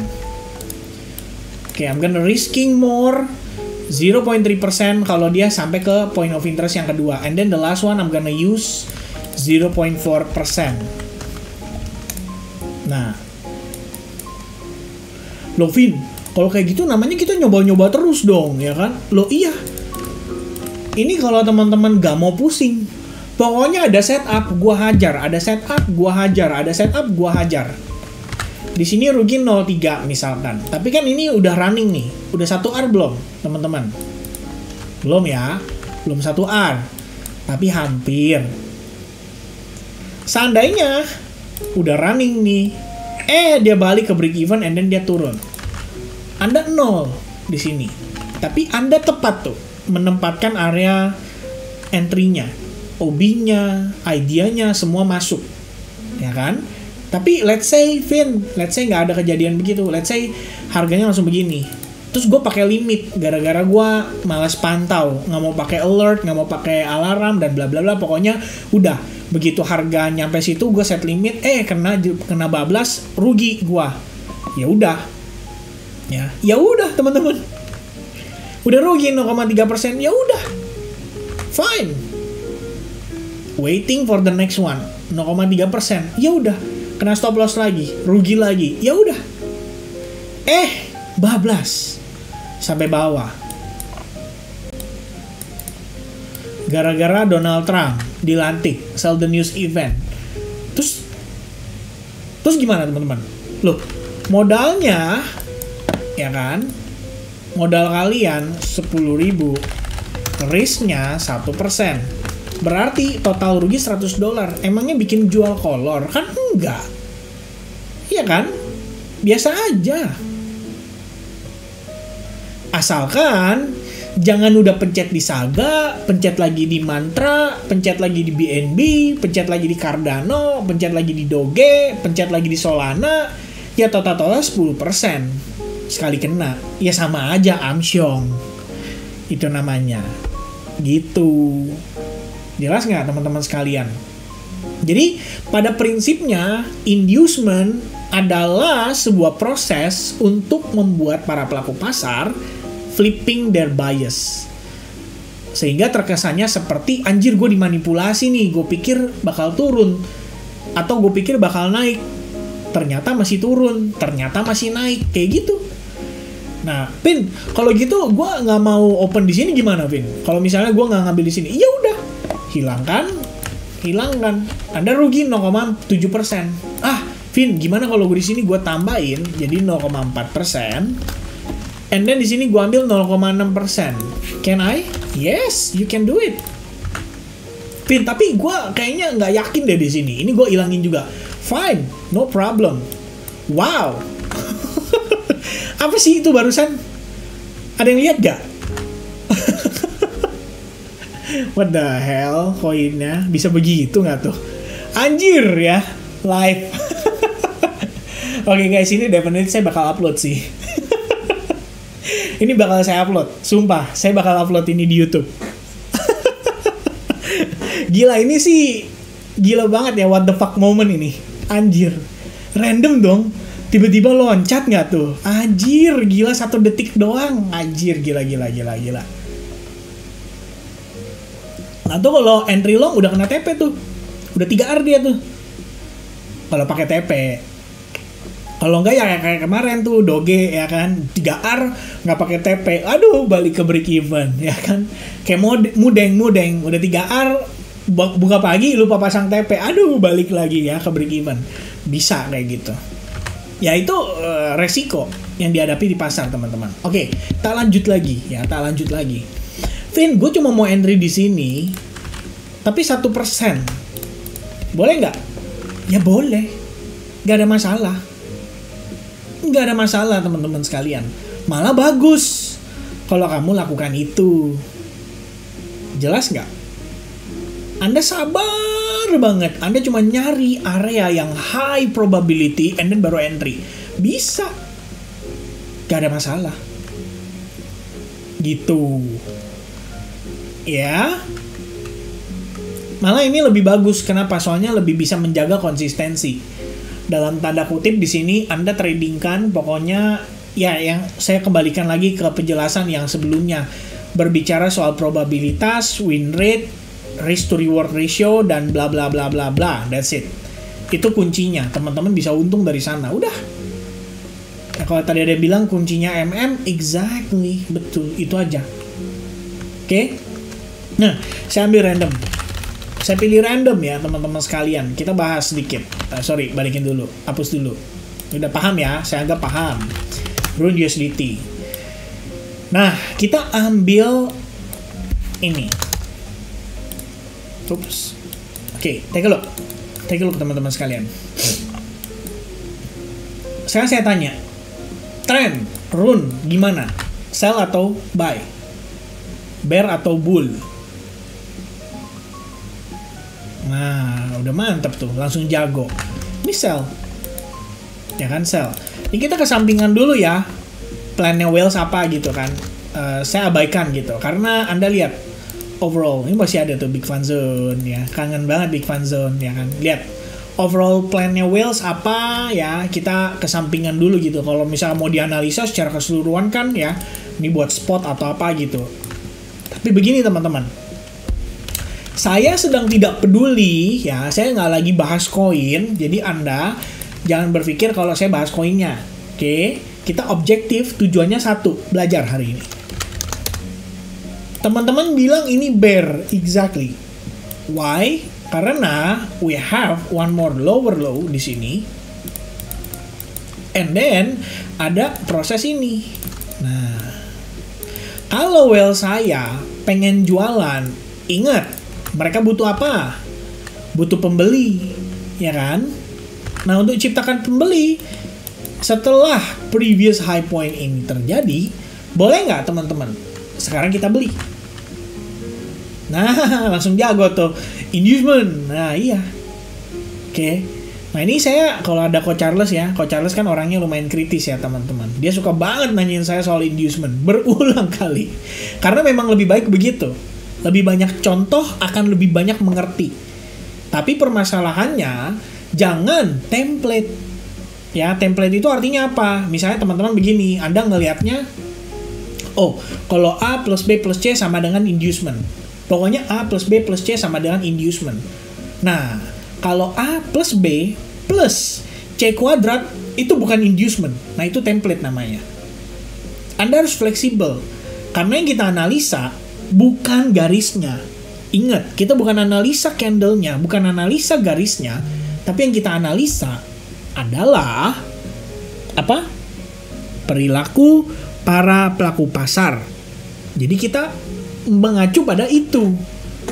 Ini kalau pelaku pasar gue, Whales gue pengen begini ya, apa yang terjadi gitu kan. Nah, itu logikanya itu harus dimainkan.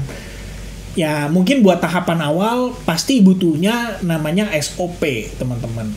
Ya, standar operasional gitu ya. Artinya pokoknya kalau A plus B plus C plus D sama dengan titik gitu. Udah, Anda entry, Anda jual atau Anda cut loss atau apa gitu. Pokoknya kayak gitu. Di awal pasti begitu. Tapi itu adalah mindset yang probably kalau menurut saya kurang begitu tepat.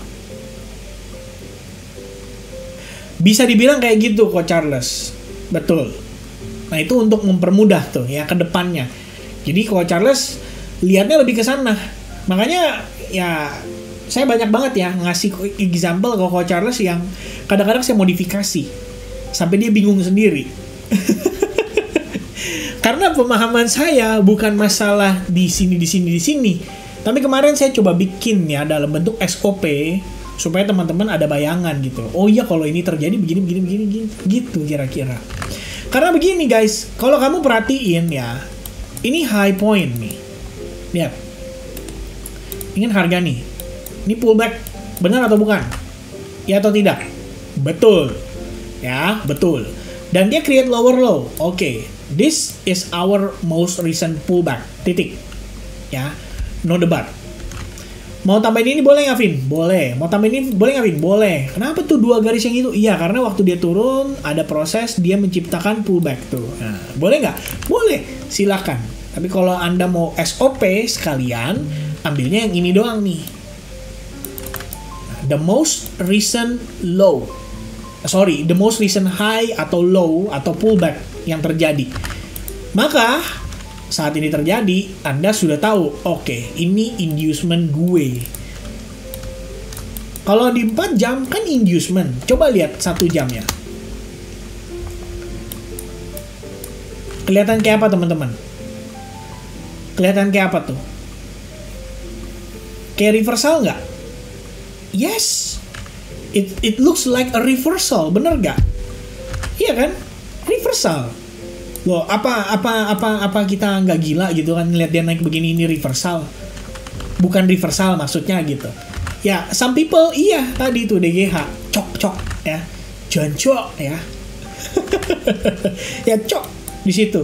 Cok, udah cok di situ. Oke, udah cok ya, udah cok. Nah, tapi bagi 4 jam ini adalah peluang whales untuk berjualan. Bener nggak, teman-teman? So that's inducement. Nah, sampai di tahap ini, kalau kita jabarkan, daily, saya kasih strip, karena saya nggak analisa dailynya. Tadi kan kalau kita lihat ada support, resistance, major, bla bla bla. But, kita kasih strip, karena saya nggak tahu ya. Dailynya kita strip. Tapi 4 hanya apa, teman-teman? Bearish. Dailynya begini tuh. 1 hanya apa, teman-teman? 1 apa? 1 apa? Bullish, betul. Maaf. Kepencet. Set. 1 apa? Bullish. Gitu. Benar gak?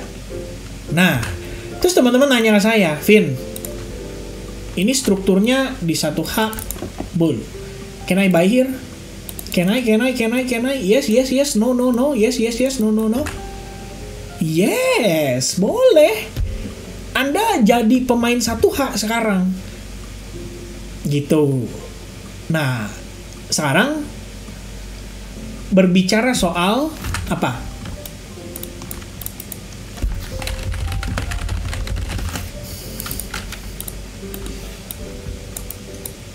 Anda tahu whales-nya begini, ya kan? Anda tahu nih whales-nya begini. Nah, sekarang pertanyaannya simple. Ini persentase probabilitasnya 0 dari 10. Menurut kalian berapa?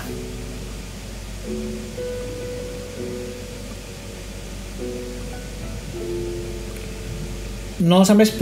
Oi, banyak amat 20. 0 sampai 10. Ini sekarang kalau ngelong probabilitasnya gimana? Ada yang 8, ada yang 6, ada yang 4, ada yang 5. Nah, teman-teman, saya tidak akan kasih penilaian saya. Karena outcome-nya itu bervariasi. Bisa jadi dia naik back to break even. Ya kan? Bisa jadi dia fake out doang, abis itu turun lagi. Bisa jadi besok sell the news gara-gara Donald Trump. Bisa jadi ini, bisa jadi itu, bisa jadi A, B, C, D, E, bisa 4, bisa 5, bisa 4, bisa 7, bisa 8, bisa 5, dan seterusnya. But, kalau kita mempertimbangkan faktor-faktor lainnya, Anda semakin bisa menilai. Okay? Let me give you example. Look at the daily. What do you think? Wow, okay, it's interesting. Kenapa? Karena harganya rebound setelah ada liquidity sweep, right? Harga rebound setelah ada liquidity sweep. And then, kalau saya nggak salah, ini adalah level of liquidity yang masif. Ya, last time kita lihat Rune melakukan ini, dia mengalami sweep of liquidity doang dari low terakhirnya, and then mantul. Dan sejak itu struktur saya jadi bullish. Wait a minute. I think after this sweep of liquidity, low ini, dan ambil order block ini, and then suddenly saya ngeliat ada strength atau ada power atau ada reaction di situ, kayaknya probabilitas gue meningkat nih kalau gue ngelong dari area ini setelah adanya inducement pada 4 jam atau market structure shift pada 1 jam. Now, dengan tambahan informasi tadi, Anda berubah nggak? Dari 0 sampai 10 probabilitasnya. Iya, berubah probably. Buat sebagian orang ada yang tetap, ada yang berubah, ada yang sama, dan lain-lain. Nah, kira-kira begitu teman-teman sekalian. Ini cara saya lihat market. Jadi, kalau misalnya nih teman-teman ngelihat, anjir Kevin udah salah sekali, salah 2 kali, salah 3 kali, dicoba terus. Loh, bukan masalah begitu guys. Coba lihat chart secara keseluruhan. Wait. Kita harus cari yang full. Oh iya. Ini udah full banget nih. I think this one is full, teman-teman. Nih. Begitu dia listing, coba kamu lihat. Di mana kita buy?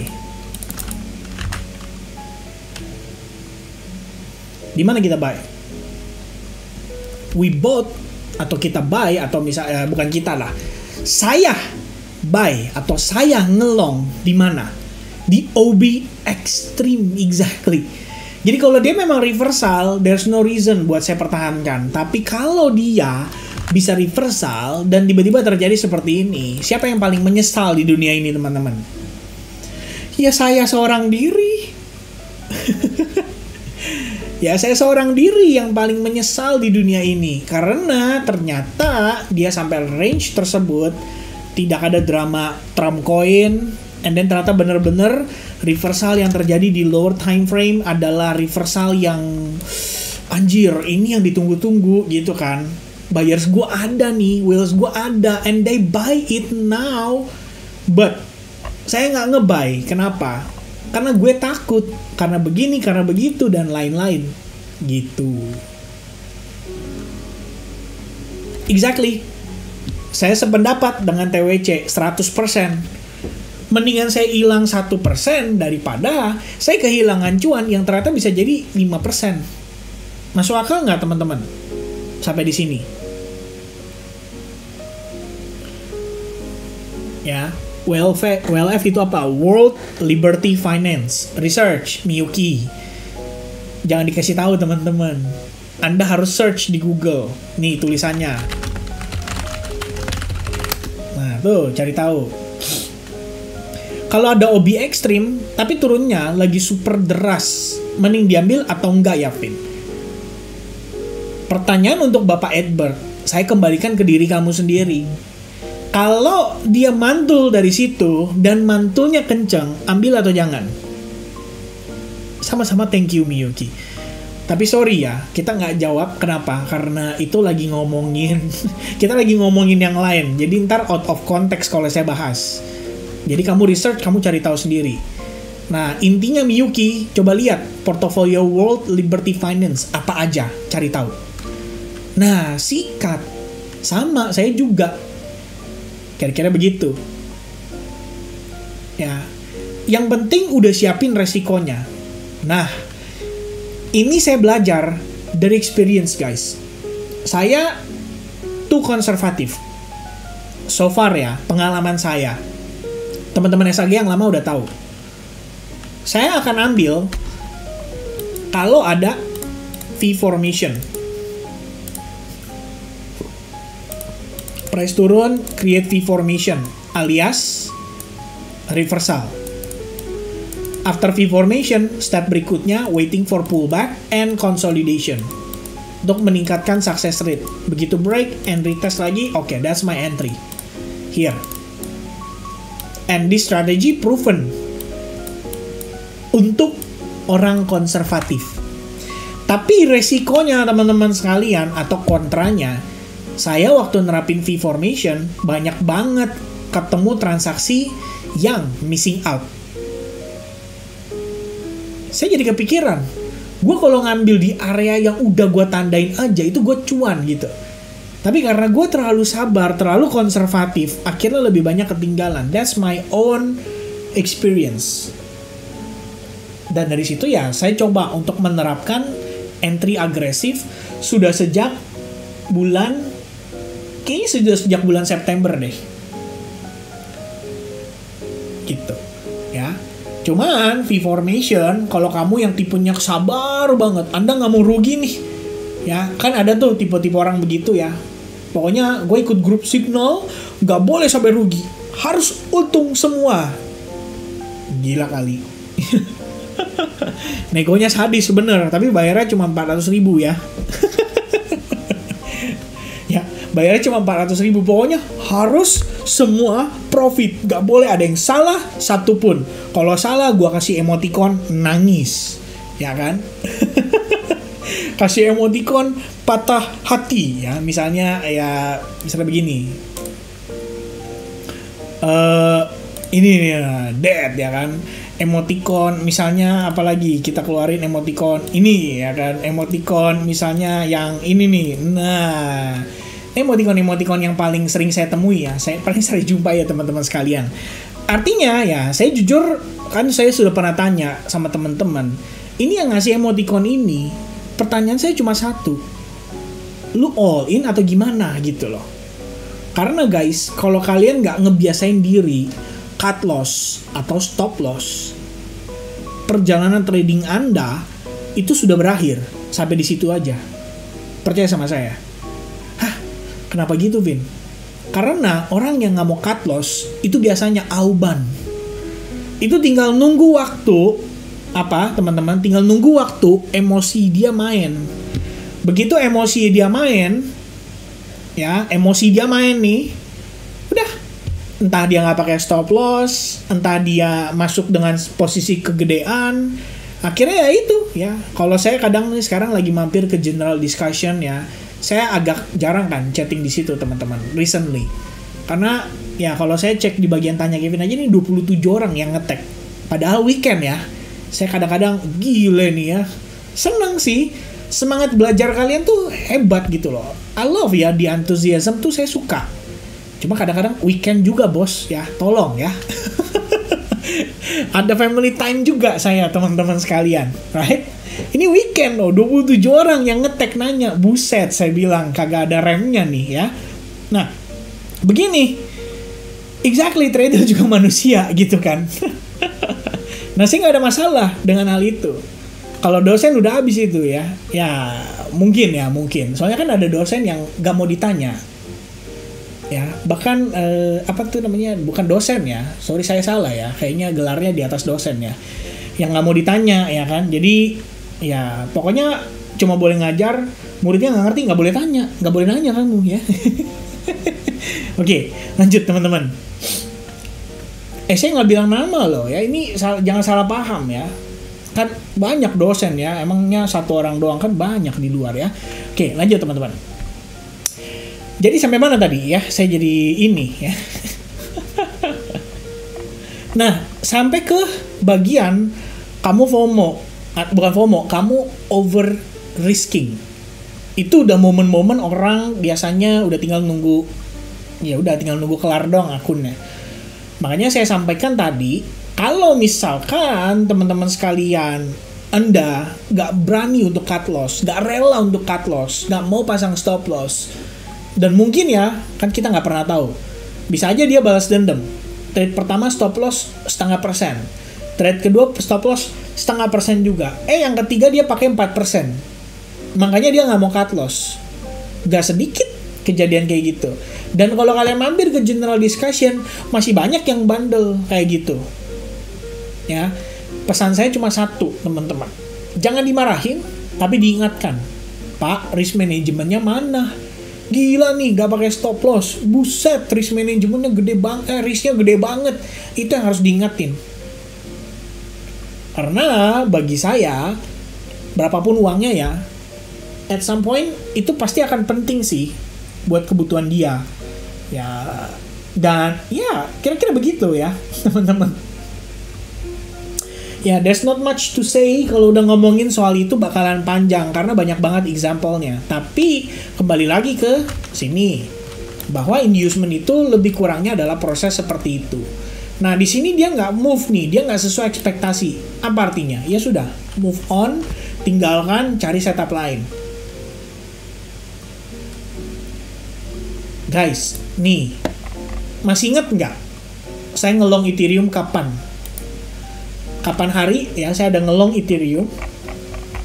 Itu momennya kapan teman-teman sekalian? If you guys remember, I long on Ethereum yang selain yang awal Januari ya. Kalau yang awal Januari saya mau nggak mau execute karena saya tahu semua transaksi yang saya ambil itu ada resikonya. Tapi new member tidak tahu itu resiko. New member taunya dia entry, gue entry. Trading plan-nya apa, gue ikutin. Kalau salah, gue maki nih orang, goblok anjir ya. Nah ini kan salah ya, prinsip yang salah teman-teman sekalian. Jadi ya saya juga harus hati-hati gitu. Waduh, kalau new month ya ini let's say nih, nanti Februari saya kasih peringatan dulu ya teman-teman. Tanggal 3, 4 ya kan. Kalau bulan Februari kayaknya nggak lama sih ya. Karena tanggal 1 nanti new member berdatangan hari Sabtu ya kan. Hari Minggu tuh kita nggak tahu bakal ada orang-orang yang kayak enaknya entry apa ya. Nah itu udah mulai ada. Kemudian nanti tanggal 3 kita webinar. Nah baru tuh ntar setelah webinar ya saya boleh lah sharing trading plan.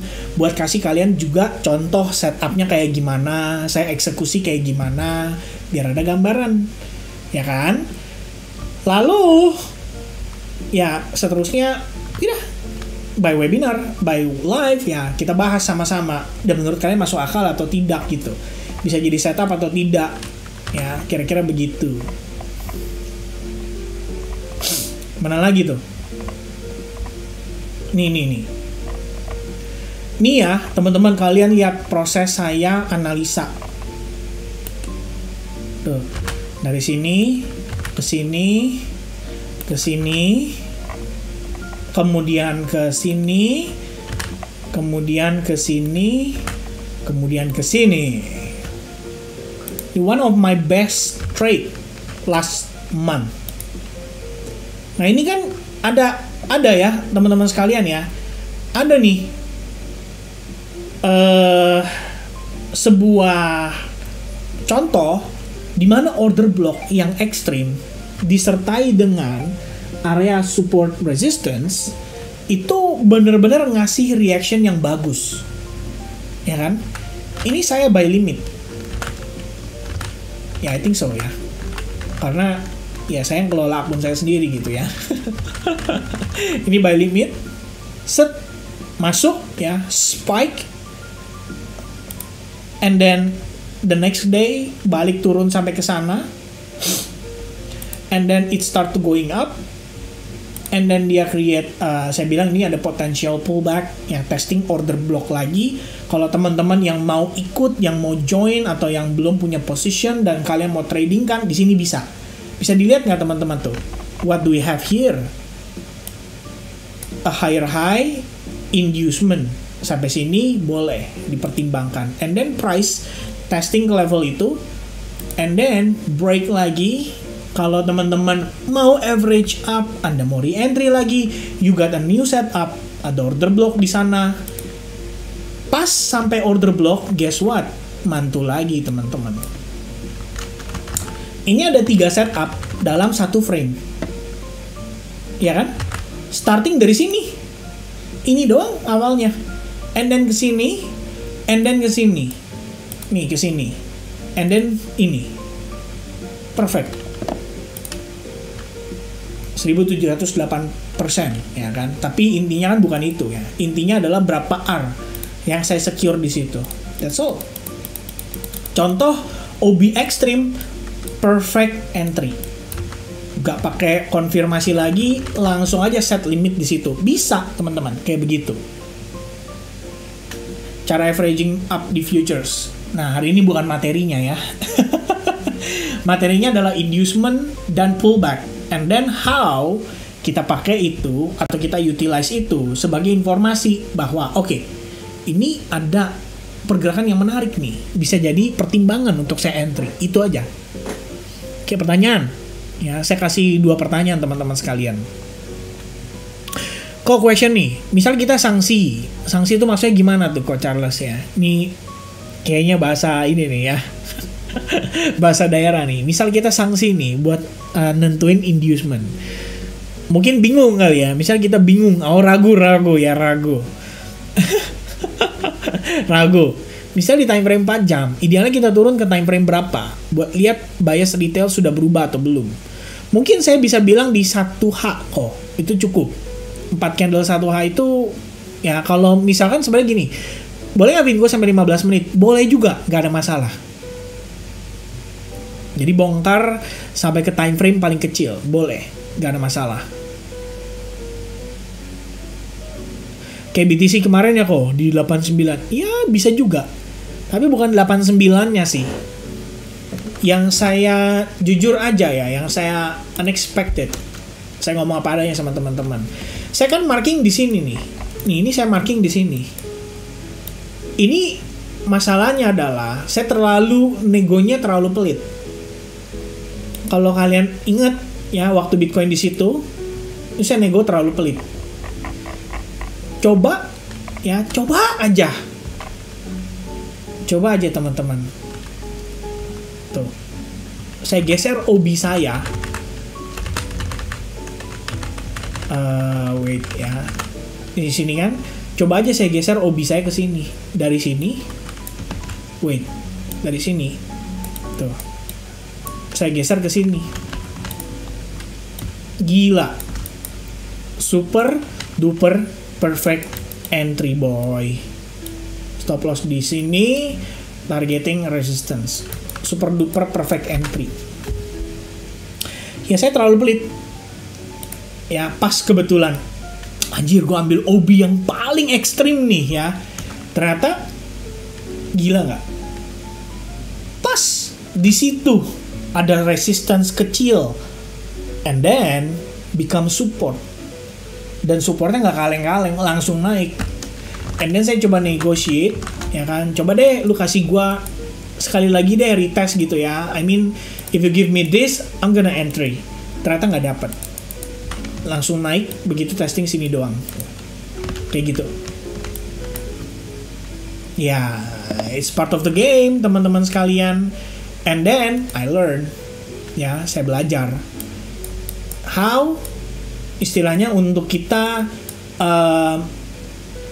ya jadikan itu sebagai pembelajaran and then doing better ke depannya gitu kira-kira ya. Kita lanjut next question. Tapi terjawab ya Coach Charles ya. Intinya gini kok, kumpulkan informasi sebanyak mungkin.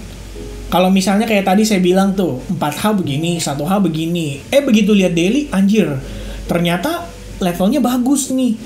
Ya itu kan nambahin keyakinan, ya kan? Keyakinan untuk kita mengatakan, oh ini probabilitas gue naik nih segini gitu. Nah itu boleh, nggak masalah gitu.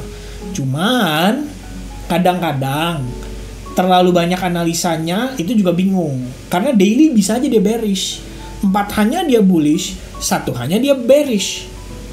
Ya 30 menit dia bearish, 15 menit bullish lagi, 5 menit bullish juga. Waduh, gue bingung nih ngambil yang mana. Nah itu. Jadi tentukan dulu decision making-nya, base-nya time frame berapa. Baru kemudian kumpulkan informasi, mau itu di atas ataupun di bawah. Supaya lebih confident dalam mengambil keputusan. That's it. Semoga jelas ya. Anjir ya, SDM. Kok kasih setup lagi dong, ETH lagi dong. Sange banget gue lihat tuh koin. Later. Saya bakal cek juga kok, Ethereum bakal kayak gimana, ya kita bakal antisipasi lah. Kalau setelah inducement, kan kita bisa ambil posisi dengan tarik garis Fibo. Dan cari POI. Kalau setelah reversal kita harus bagaimana ya? Maksudnya gimana nih? Kalau setelah inducement kan kita bisa ambil posisi dengan tarik garis Fibo dan cari POI. Kalau setelah reversal kita harus bagaimana ya? Berarti inducement ada Fibonya, ada POI-nya, abis itu ngambil saat dia sudah reversal. Ya udah, gak masalah. Berarti misalnya begini. Nah, ini contoh nih, contoh. Contoh yang langsung bisa dipakai. Guys, ini bearish. Yang ini. Ini by the way saya share bukan di, ya ini bukan lagi di SAG sih teman-teman ya. Saya belum nge-share ini ke SAG. But last week I did this analysis. Share ini ke ya other group ya. Kayak gini idenya. Saya jelasin breakdown analisisnya bahwa okay, I saw this is my inducement, ini adalah Fibonacci gue, and then ada OB, and then react, and then time frame kecilnya having a shift. Gini kan? Bener gak? Terdapat reversal. Kayak gitu. Bener ya? Steven? Terdapat reversal, consolidate, ada imbalance. Saya bilang ini kayaknya ada kemungkinan ngambil liquidity dulu nih. Karena ini adalah high point dari waktu Asia. Waktu New York. Sehari sebelumnya. Jadi ini adalah previous day high. Diambil, selepet, and then balik turun. Sejalan analisanya. Kira-kira begitu. Jadi, fase pertama, trennya. Fase kedua, inducementnya. Fase ketiga, Fibonacci atau POI kan? Atau POI. And then, reversal, artinya tanda konfirmasi, and then look for another POI di LTF. That's it. Cari entry setup. Ini prosesnya.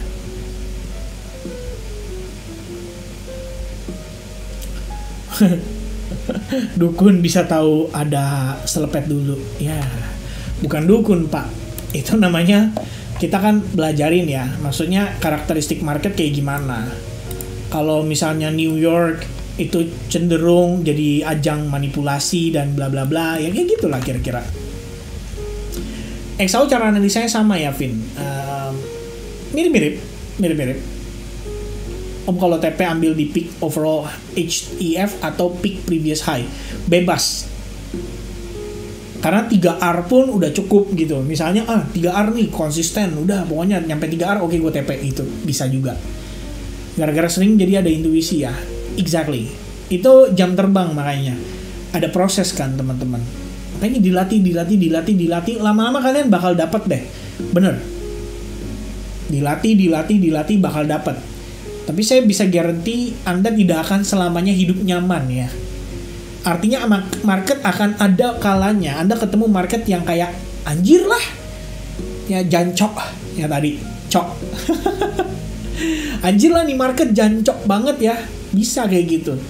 Cuman tinggal pertanyaannya saat itu terjadi, Anda posisinya itu dalam keadaan bisa memanage nggak resikonya. Itu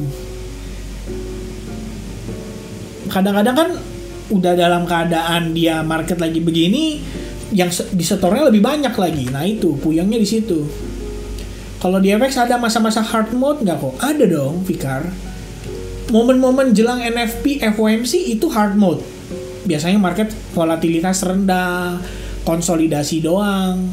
Ini saya pikir setelah Donald Trump naik, bakal lebih hard mode lagi. Karena seperti yang kemarin saya bilang ke teman-teman, itu sebenarnya representasinya buat market forex. Ya kan? Trump ngomong A, B, cuma statement lewat Twitter doang, market goyang coy. Kemarin aja guys, itu gara-gara Trump bilang soal TikTok. Ya bukan dia mau ngajak si Jinping ini ya, bukan mau ngajak collab yuk dance ala Trump gitu kan. Enggak, bukan. Cuma maksudnya ya itu kan dia ngeluarin statement kayak gitu di jadwal yang tidak tertulis. Artinya dia lagi mau statement. Kalau kamu ngecek gitu kayak economic calendar, nggak ada itu yang namanya Donald Trump speech. Tapi kalian lihat, the moment waktu Joe Biden, ada nggak? Ada. Joe Biden speak itu ada. Tapi kalau kemarin minggu lalu kagak ada itu Donald Trump speak. Artinya itu unexpected news event. Kalau kamu nggak baca berita, kamu nggak akan tahu ada Donald Trump, dia bakal ngomong di jam itu. Dan ternyata omongan dia itu mempengaruhi market secara masif. Gila nggak? Kira-kira begitu.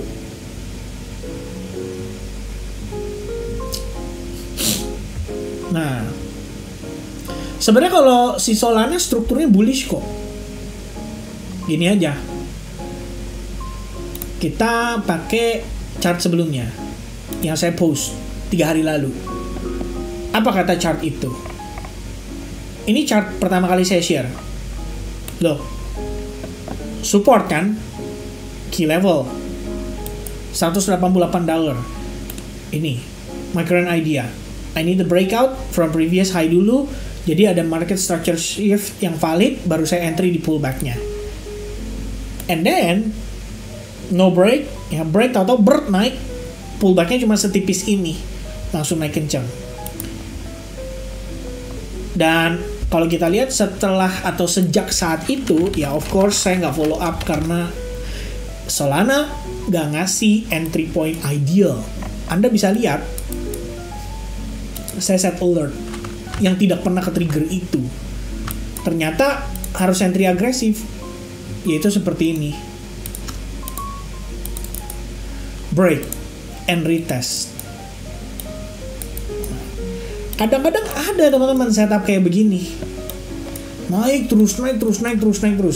Terus structure-nya nggak clear. If Anda mau nge-chase, lihat 15 menit. Take a look. OB. Perfect. Mantul, naik, ya kan? Pullback, naik lagi. Retest, SNR. Mantul lagi. Break, naik. And then, let's say dia pullback ke OB. Can I buy here?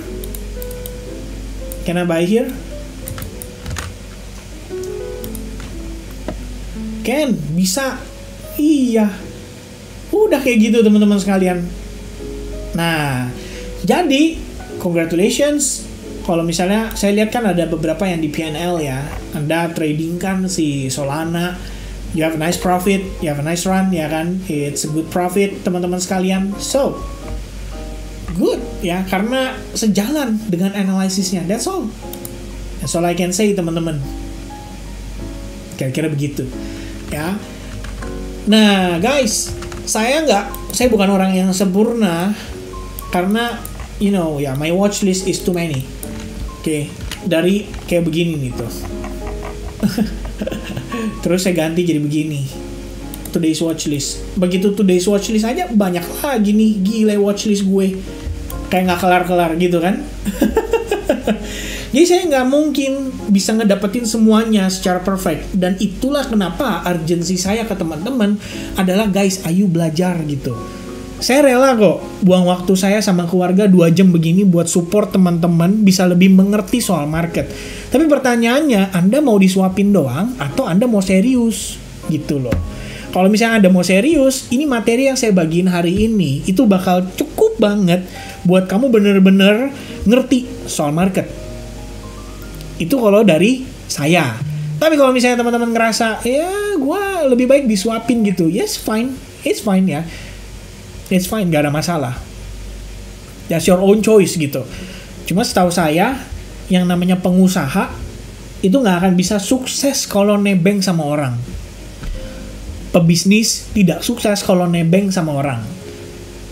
Ya, ingat loh, usaha aja, begitu dia, misalkan contoh ya, di awal, oke, partneran ya, partner gue. Entar begitu duitnya gede, berantem dia. Kayak gitulah kira-kira ya. Nggak tahu tuh relate atau enggak teman-teman. Tapi ya begitu, Anda mau ngerti juga ya, Anda harus pelajari. Kira-kira gitu. Tuh ya. Wih, profitnya sedap ya. Congratulations. Nice profit, nice run. Analisisnya tepat. Tapi it's just not for me. Itu aja. Ya.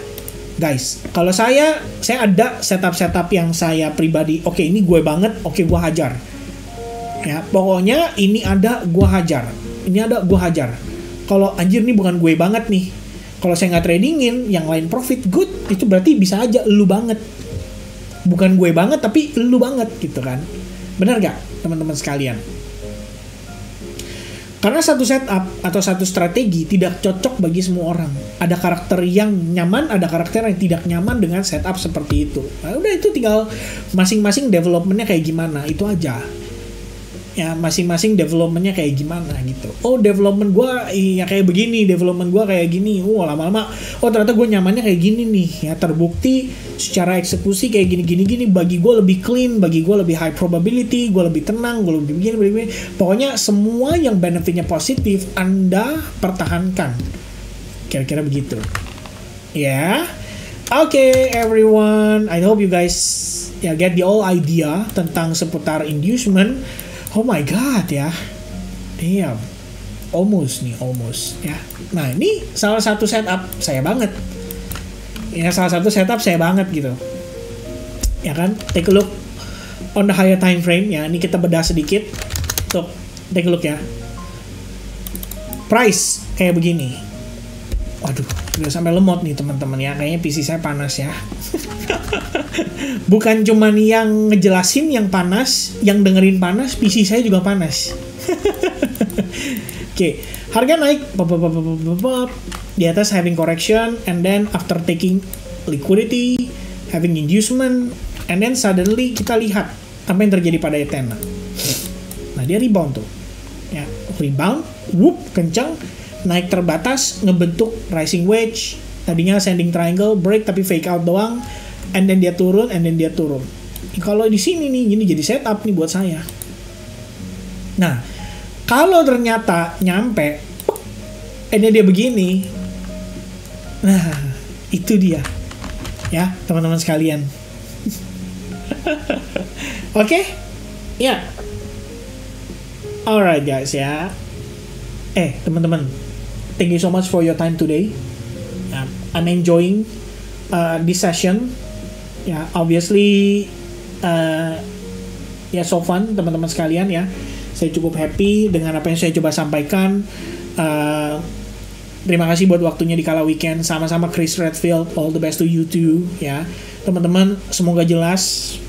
Kita baru ngebedah tadi kayak konsepnya ya. Coba saya tanya dulu. So far udah lebih paham? Kalau yes, please type yes di kolom chat. Edward mantap. Yes dari Chris Redfield, tanda seru ya, gede, caps lock, nice. King Sumo, Box Hunter, nice. Ya, thank you kok, salah cok ya, salam cok ya. Kayaknya bukan salah cok deh, salam cok. Ini kita kalau ketemu, cok ya, cok ya gitu ya. Thanks Bro Kevin for the clear and detailed explanation. You are very welcome. Semoga bermanfaat. Okay, guys. Just for the final part ya, ini ada recordingnya, and I think teman-teman ya, tadi kita dapat satu momen yang sangat-sangat menarik. I think ya teman-teman, I will upload this on my YouTube juga, oke?